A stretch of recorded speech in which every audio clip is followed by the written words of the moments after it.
Shalom Aleichem, Assalamu Alaikum. Welcome to part 4 of our 5-part series on the animals of Job, chapter 39.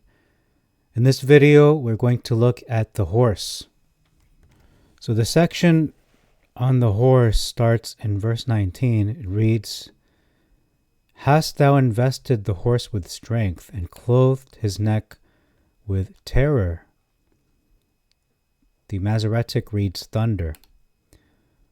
The phrase, "clothed his neck with terror," is a poetic way of describing the majestic and frightening power of a war horse. It suggests that the horse's very presence, more specifically its neck and its mane, is so formidable that it inspires awe and alarm to those who witness it.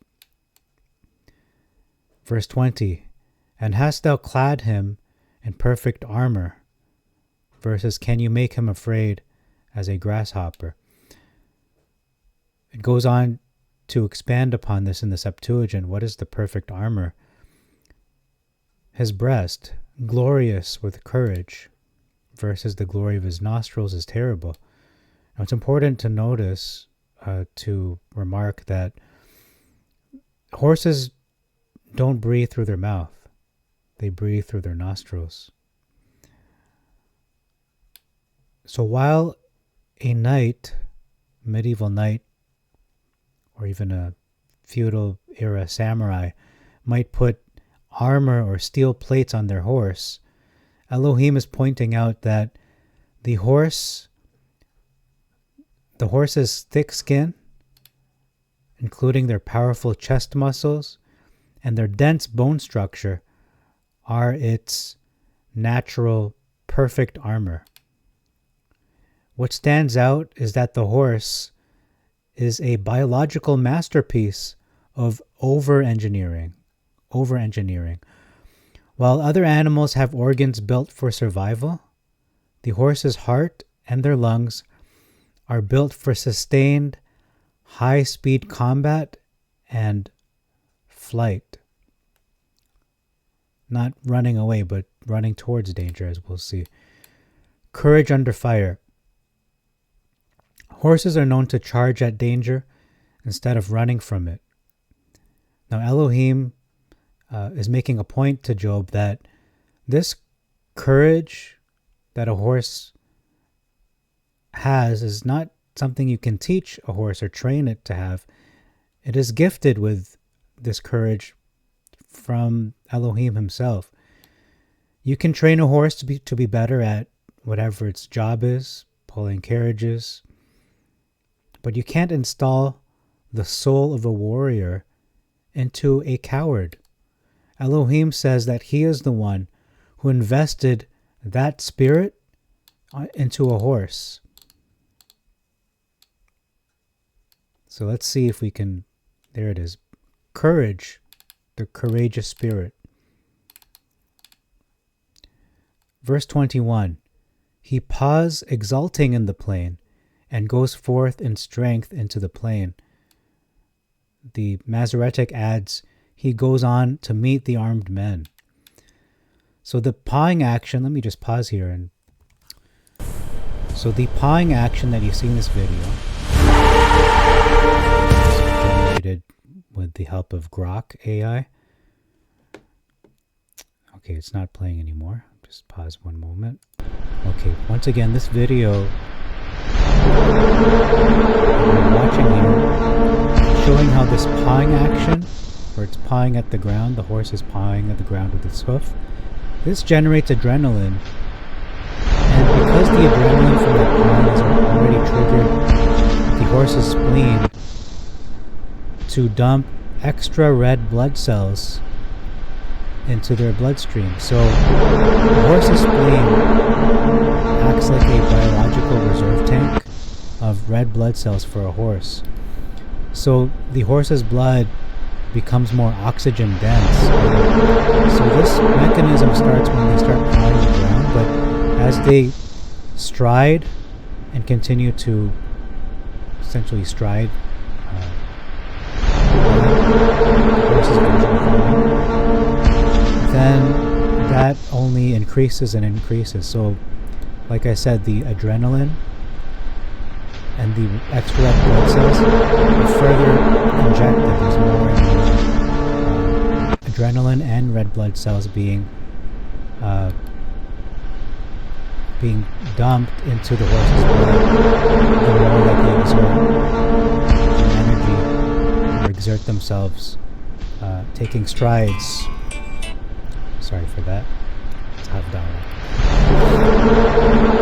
Verse 22, significant difference. Let me just go back to our text. So continuing on, it reads in verse 22, we have a significant difference. It reads, he laughs to scorn a king as he meets him, versus he mocks at fear and is not affrighted. So the horse is no respecter of persons or even authorities. And it reads, and will by no means turn back from the sword. In the Septuagint, in both translations actually. Verse 23, the bow and the sword resound against him. Significant difference here in this verse. And his rage will swallow up the ground versus the glittering spear and the shield.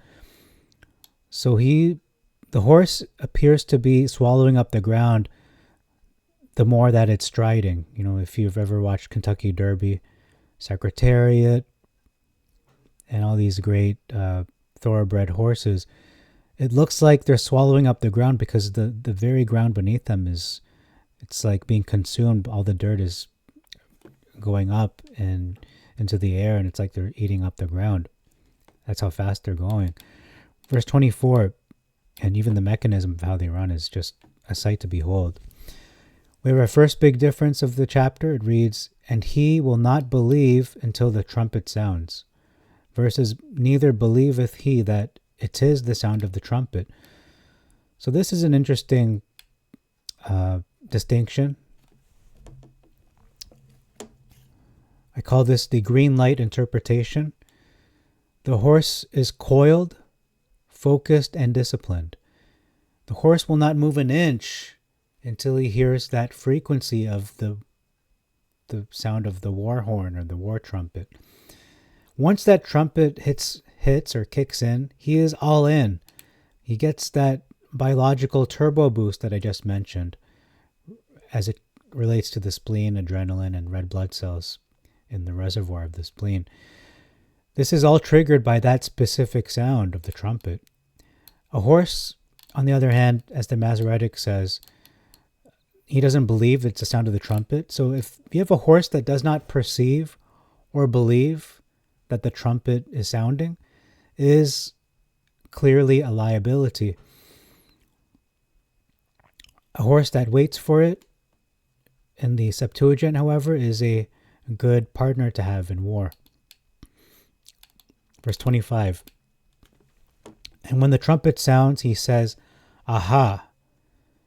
We're going to talk about that a little later. And afar off he smells the war, with prancing and neighing. Against this action of prancing and neighing further stimulates the production of adrenaline in their bloodstream, and then stimulates the horse's body for their spleen, that is, to dump the extra red blood cells that are being stored in the reservoir of the spleen, versus the thunder of the captains and the shouting. Okay, so not as much to do with their biological anatomy and the Masoretic. It's important to observe or to take note that horses have a more keen sense of smell than mankind, than human beings do. And it says he smells the war. The Septuagint, we have prancing, again priming the horse for battle. The neighing, however, is the aha. It's not laughter, as in the Masoretic text, that he's laughing. This is the horse's Elohim-given war cry. It's more of a war cry, the aha, not laughter, but again, a war cry. And that's all for this video, so thank you very much for your time. That was the horse. In the next final part of the series on the animals of Job chapter 39, we'll look at the griffin vulture. So thank you very much for your time. Until next time, I bid you all Shalom Aleichem, Salamu Alaikum, Irina Mazisu, Pax Vobiscum, peace be unto you, and Maranatha.